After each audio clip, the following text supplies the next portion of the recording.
I stared at the ticket confirmation on my phone. The excitement that should have been there was completely absent. This trip, one that I had meticulously planned, wasn't going to be enjoyable for me. It never was.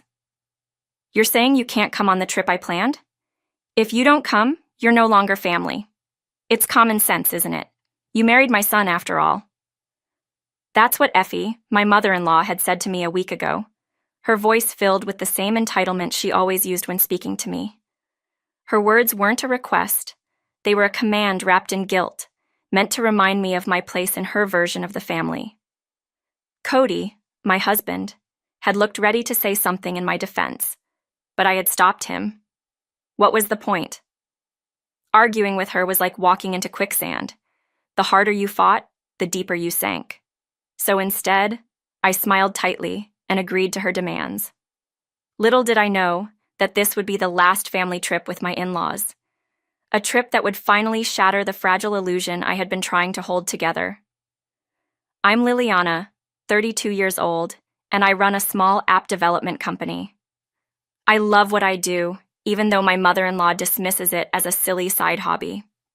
My husband, Cody, is 37 and works at a bank. We've been married for 4 years, and while our careers are thriving, our personal lives are far from perfect. We don't have children yet, but we hope to, someday, when the time is right. For now, I focus on my work. My company is small but growing. I pour my heart into it because it's my passion, my dream. Cody understands this. He's always been supportive of my career. We share chores, responsibilities, and we value each other's independence. But to Effie, none of that matters. In her eyes, the only thing that defines me is my role as Cody's wife. And in her version of that role, I should be at her beck and call. The problem is that Cody's family doesn't understand boundaries, least of all Effie. She disapproves of how Cody and I manage our lives. We built a house that's perfectly situated between our two families, but instead of appreciating how balanced it is, Effie finds fault. She hates that we keep our finances separate, even though it works for us. In her mind, marriage means no secrets, no privacy, and certainly no independence. I've tried to ignore her constant criticisms, but it's not easy. Effie doesn't just dislike me, she actively resents me. And every time we meet, she never fails to remind me of that, whether it's making snide remarks about us not having children or criticizing my job. But what really cut deep was the time she forced me to miss my best friend's wedding. It was about a year ago. My best friend Amanda was moving abroad after her wedding, and I had been looking forward to celebrating her big day. A week before the wedding, though, my father-in-law Andy asked me to attend an important business reception on behalf of the family. He framed it as a family obligation, something I couldn't refuse without causing offense. I tried to explain that I couldn't miss Amanda's wedding, that it was a once-in-a-lifetime event, but Effie wouldn't hear it. She called me selfish and told me that family always comes first. To my shock, Cody, who knew how much this wedding meant to me, sided with them. "It's just this one time," he had said. "We can make it up to you later." I was stunned, hurt, but trapped. So, I reluctantly agreed to skip the wedding, apologizing to Amanda, who understood, but was clearly disappointed. The business reception turned out to be a disaster. Effie, who always thinks she knows best, made rude comments to important clients, jokes that weren't funny, and the whole event fell apart. We didn't land the contract they were hoping for, and I was left wondering why I had sacrificed something so meaningful for a family that didn't seem to care about anyone but themselves. After that, I started pulling away. I avoided family gatherings as much as possible, finding excuses to work late or scheduling client meetings during the times when Effie wanted us to visit. Cody noticed, of course, but he never pushed me to explain. I think deep down, he understood. But the family trip, now that was a tradition I couldn't avoid. Every year since Cody was a child, his family had gone on a trip together, and after we got married, I was expected to join. I hated it. I hated how I was always tasked with all the planning, the hotels, the meals, the tourist spots. And I hated how, once we were on the trip, I was treated like their personal assistant, not a member of the family, driving them around, making sure everything ran smoothly, and being told to stay in my lane if I tried to voice an opinion. This year, things were about to get even worse. Just days before the trip, I received a call that my mom had collapsed. She was in critical condition, and I needed to get to the hospital immediately. I dropped everything, ready to rush to her side. Cody offered to come with me, but there was something in his tone, something that felt too final. It was as if he was already preparing for the worst, and I couldn't handle that. I told him to stay, and that I'd go alone. When we broke the news to Effie that we couldn't go on the trip, she exploded. Her face turned red, and she spat out her words with venom. "You're saying you can't come? If you don't come, you're no longer part of this family." I was speechless.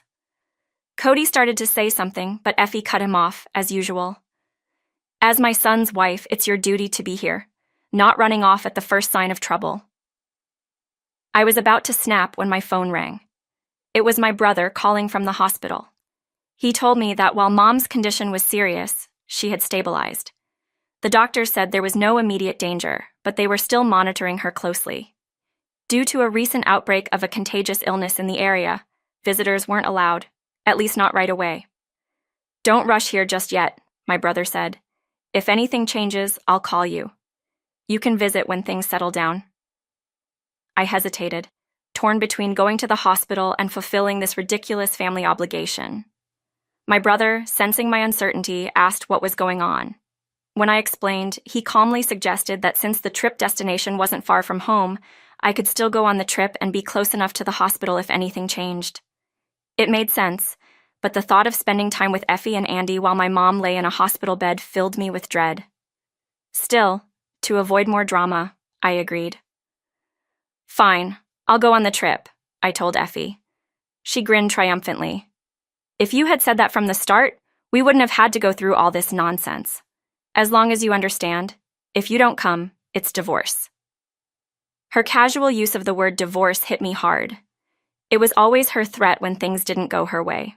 But this time, there was something different about it, something final. Cody and I agreed to go on the trip, but I made it clear that if anything changed with my mom, I would leave immediately. Effie didn't seem to care. All she wanted was to make sure I was there to fulfill my role as the family's driver and planner. The morning of the trip, I was a wreck. I couldn't stop thinking about my mom, checking my phone every few minutes for updates. Meanwhile, Effie was already drinking, turning the back seat of our car into her own personal party. Cody, to my dismay, joined in. As I drove, my mind raced. I wondered how I had gotten to this point, feeling trapped in a marriage where my in-laws held more power over my life than I did. And yet, I was too exhausted to fight back. All I could do was endure. The demands from Effie continued throughout the trip. "Stop here," she would say. "We need more beer and make it quick." I gritted my teeth and followed her orders, all the while waiting for my phone to ring with news about my mom. I couldn't focus on anything else. Then finally the call came. It was my brother, and his voice was calm. "Mom's doing better," he said. "She's conscious now, and the doctors are hopeful. But she's still weak, and there's a long recovery ahead." Relief washed over me, but it was short-lived. When I shared the news with Effie and Andy, they barely reacted. "If she's better, why are you bothering us with this?" Effie said, rolling her eyes. "You're making a big deal out of nothing." Andy nodded in agreement. "Exactly. No need to spoil the trip with bad news. We're supposed to be enjoying ourselves." I was stunned. How could they be so heartless? This was my mother we were talking about, and they couldn't even pretend to care. The rest of the trip was a blur. Effie and Andy partied at the hotel, drinking and making a scene while I stayed in the room, silently seething. I couldn't wait for it to be over. When we finally returned home, I tried to put the whole experience behind me. But Effie wasn't done. She showed up at our house the next day with bags of laundry. "You have a dryer, right?" "We don't, so I'll just use yours," she said, pushing past me without waiting for an answer. I was too exhausted to fight. "There's a laundromat with dryers just down the street," I told her. "I'm busy with my own laundry and I need the machine." Effie glared at me, calling me stingy. "Fine," she snapped. "But once you're done, I'll come pick it up tomorrow. Make sure it's finished." I couldn't believe her audacity, but before I could respond, Cody stepped in. "Go to a laundromat," he said firmly. "Liliana is tired and she has work tomorrow. It's not happening." Effie looked like she had been slapped. She stormed out, fuming. For the first time, Cody had stood up to her, and I could tell it had rattled her. But the final blow came days later when Effie returned with divorce papers. She slapped them down on the table along with some ridiculous family contract. "You don't act like part of this family," she said coldly. "It's time to make a decision." I was speechless. What even was a family contract? It was absurd. I didn't even have time to react before Cody spoke up. "I have something to say," he began, his voice steady. "If you keep forcing your views on us, we'll cut ties. Liliana isn't your servant, and I won't let you treat her like one anymore." Effie was stunned, but she quickly recovered, turning her anger toward me. "You've changed him," she shouted. "He used to be so sweet, and now you've brainwashed him." But Cody wasn't done. "You're the one who's been controlling me for years," he said. "I've had enough. If you can't respect our marriage, then you need to stay out of our lives." Effie, realizing she had lost, turned to Andy for support, but Andy surprisingly said nothing. He just stood there, defeated. With that, they left, and for the first time in years, I felt a sense of peace. Cody had finally chosen me, and Effie's hold over us was broken. In the days that followed, Cody cut financial ties with his family.